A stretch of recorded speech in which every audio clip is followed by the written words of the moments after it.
Hello everyone. This is for discussion questions week 4. So we were supposed to read the 4 articles, and the first question is, after we read them, first question is, what is your response to the information that you read? I found them very interesting, mostly because the whole writing thing for therapeutic reasons uh, is fairly new to me as an idea. I got more familiar with it once I got into this program and saw the benefits of writing as a therapeutic process. So it's still fairly new to me as an idea. But the first article, which was as easy as ABC, I just kind of wrote down what I really liked about each article that we had to read. And the first one, as easy as ABC, I kind of wrote down that doctors and therapists are asked to write in the voice of the patients. Um, this was an awesome idea. When I read this, as the author, she said that she asks doctors and therapists to do that, um, to go through this process themselves, to write in the voice of their patients or clients. I immediately loved the idea, and I am sure that I will find many opportunities to practice it. But I can see so many benefits coming out of this to sit down and truly maybe write something, or write an experience that my client maybe shared with me, but to sit down and rewrite that experience in her or his voice. I think that it will be very beneficial for me to get even more in touch with what the client needs, with what the client has gone through or went through. Um, so yeah, maybe to even strengthen that relationship even more between the client and the therapist. Something else that I liked about that article was the fact that it when it discussed writing, it didn't discuss it as something scary, because let's be honest, not all of us love writing. Not all of us are intrigued by the whole idea of sitting down and writing books, or even writing journals. Even that is hard in itself. And writing a journal is just you writing what you went through that day and your feelings.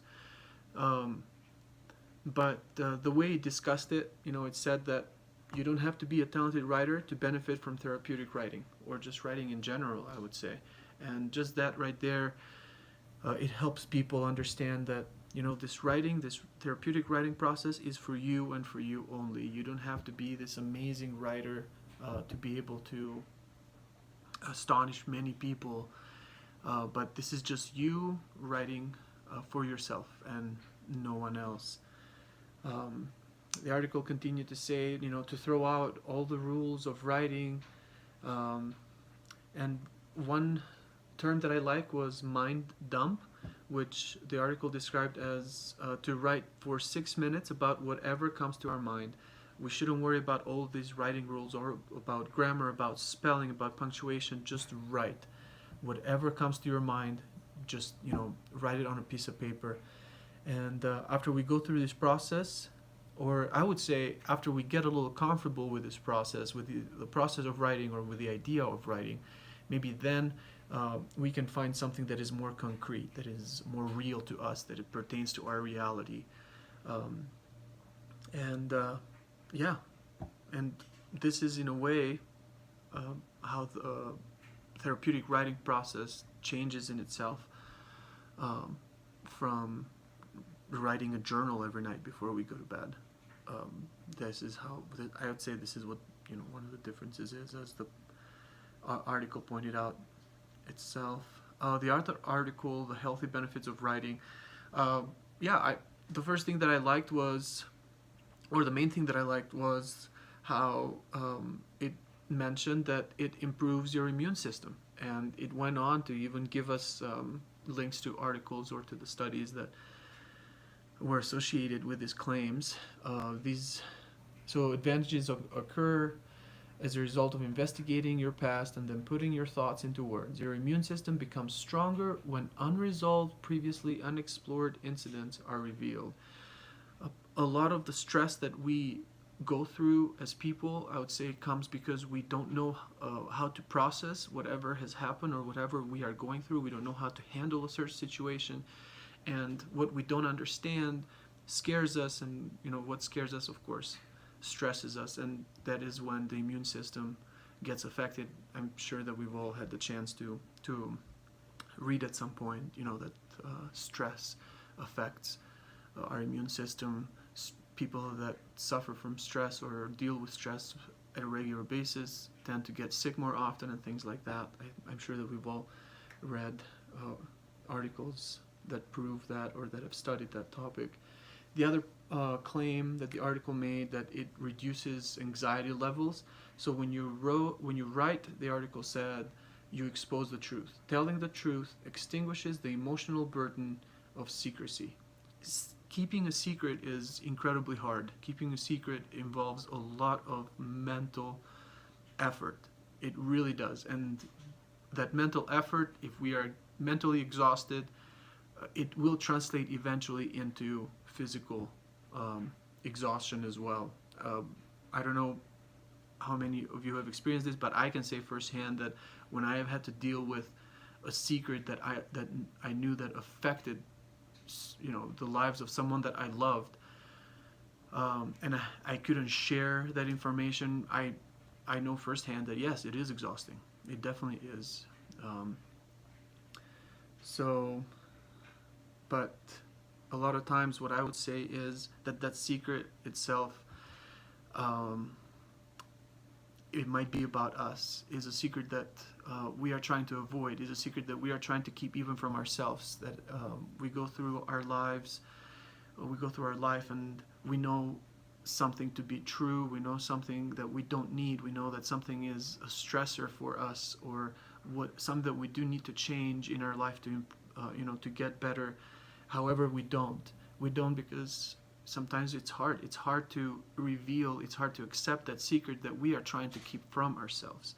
We are not really being honest with ourselves, and that is another perspective that we can play on the whole burden of secrecy claim over here. And the other one is eliminating your obsessions.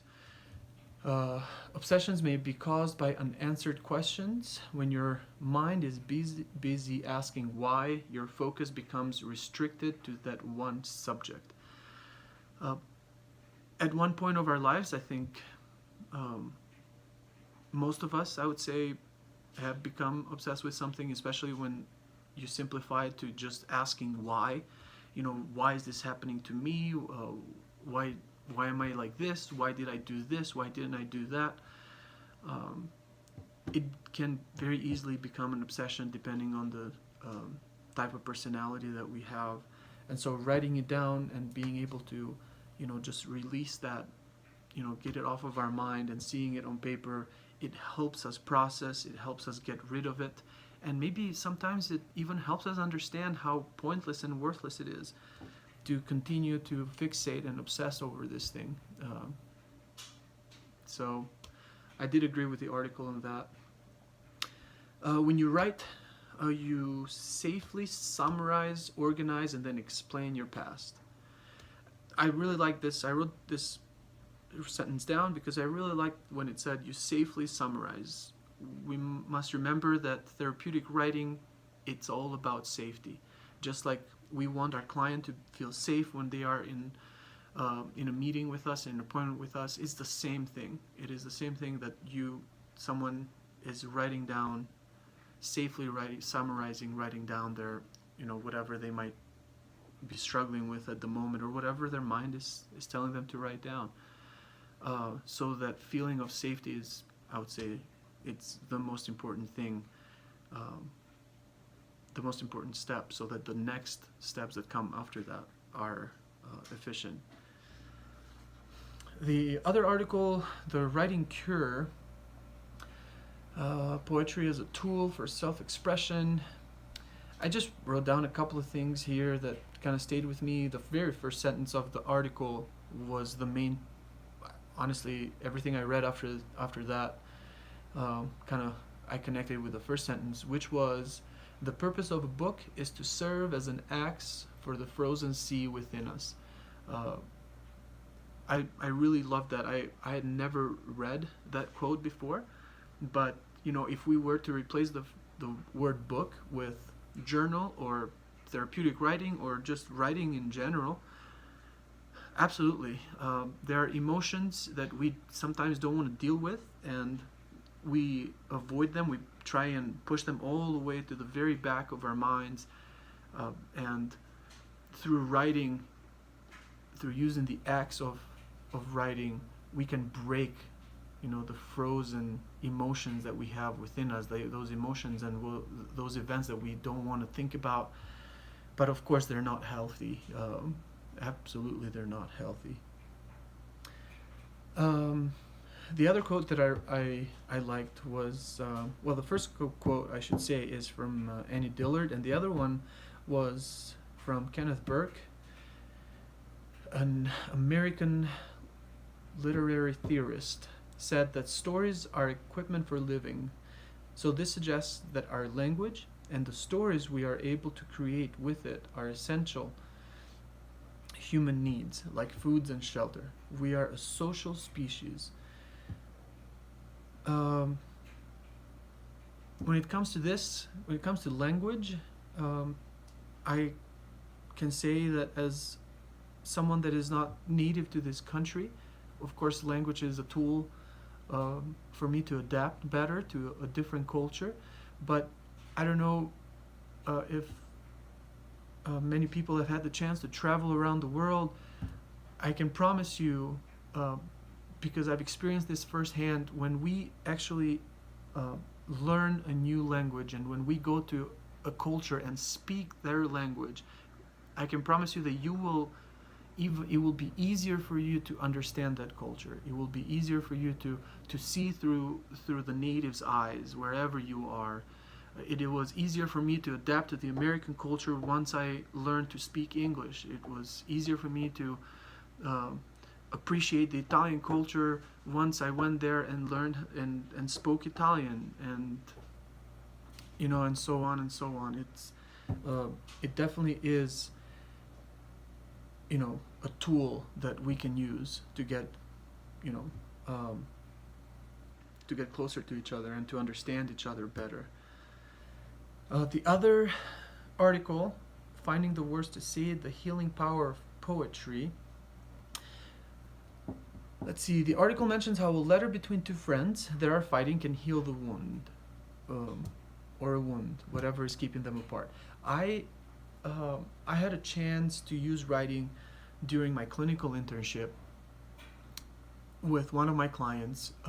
The client was having a really hard time reconnecting with her father and her sister due to her previous addiction to drugs, and that addiction had really affected the relationship that she had with her family members, and she didn't have the courage to go up and face to face speak to her father, not because he was this tough guy, but because she knew how much she had disappointed him. She knew that he absolutely did not deserve what she had put him through.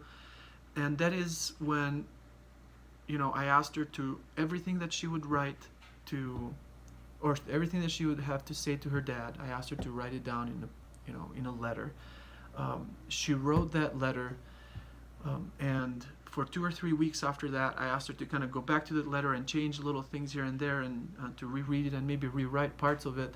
And after about a month working together on that letter, and reading that letter to me, it helped her go and discuss and say that to her dad. Whatever she had to say in that letter, she eventually became strong enough to go and share that with her dad. So I have seen firsthand the benefits of writing and how it can help.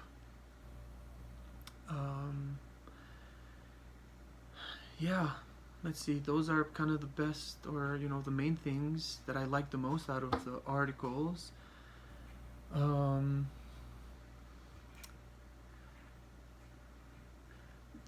Do you ever use free writing or poetry in your own personal life? I don't use free writing or poetry in my own personal life.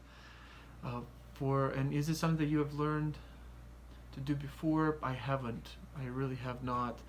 What are the barriers that keep me from using free writing? Are kind of the little things, the little factors that were mentioned in the articles that we read, such as, poetry kind of has, there's this connotation connected to it, where, it's a little presumptuous, or, just you have to figure it out. You have to sit there and you have to figure out what they have to say, and what the message is, and things like that. And you have to be in the right state of mind and, emotionally, to be able to understand a poem. But reading these articles, I definitely it definitely helped me understand, or make a goal that I should give it a try. And especially, I will, with the whole writing as a therapeutic process, taking the 10 minutes to write myself, taking those 10 minutes was, just like, when was it, a week or two, or was it last week with meditation? This was another awesome moment for me when it comes to this assignment. Just writing down for 10 minutes. I did not put any limits to myself. Whatever came to my mind, I wrote. It was nice not to worry about how to spell something, because I did write it in English, not in my native language. And it was great. I will go back to it, and I will see what I wrote, and I will see maybe what the message from myself to myself was within those 10 minutes that I wrote on that piece of paper. So I'm looking forward to explore it even more, but it was definitely therapeutic. Now, when it comes to writing a poem myself, that was kind of tough. I found it a little hard to write it. So I'm gonna continue with that effort to write a poem. Again, I kind of limited myself by worrying too much about what the rules of writing poetry are, and things like that, and punctuation and things like that. So maybe I have to go back and really just kind of do what I did with those 10 minutes, and not worry too much about that when writing this poem. But yeah, I'll continue. I gave it a few tries, but I will continue to give it at least one or two more tries. And then to share a poem that has impacted me. The poem that I kind of read every once in a while is from Tyler Gregson. I don't know if you know him at all, but the poem is, "I will end with broken hands and with a hoarse throat voice, from screaming for more, bring now more, for I am built to endure anything you can throw at me. I am made with bones that bounce and giggle at the sound of their own cracking. There is nothing I cannot survive." I really like this poem. I kind of go back to it every once in a while, just to remind myself that I am stronger than whatever difficult situation I have found myself in. Yeah, it just kind of gives me strength. And the key word there for me is, I am built to endure. So I want to be able to confidently say that I am built to endure. That is what I'm fighting for. So this is a poem that I go to every once in a while.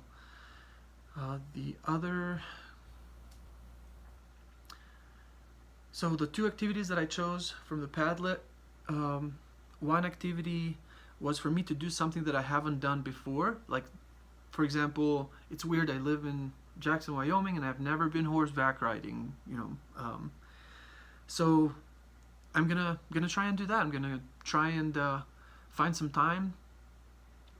I've already kind of researched and talked to a few friends here in Jackson about it, where to go, but I'll try and get that done. And the other activity for me was, I decided to go with this. I went through the Padlet, but in the end I decided to go with this. By this I mean writing. Therapeutic writing. Hopefully I'll find the strength to finish that poem that we were challenged to write. But yeah, that's what I'm gonna do. I'm gonna do a lot of that therapeutic writing. As I said, I'm gonna go back to it and see what the message within that therapeutic, or within that 10 minutes of free writing was, and write some more. And I'll definitely, I mean, so far, just with that 10 minutes that I wrote, and then going back to it and kind of seeing what I wrote and things like that, I have at least almost an hour there. So I'll figure it out. Uh, I'm sure that I'll have it. I will accomplish the 2 hours um, before next week. So yeah, those were my thoughts. Thank you.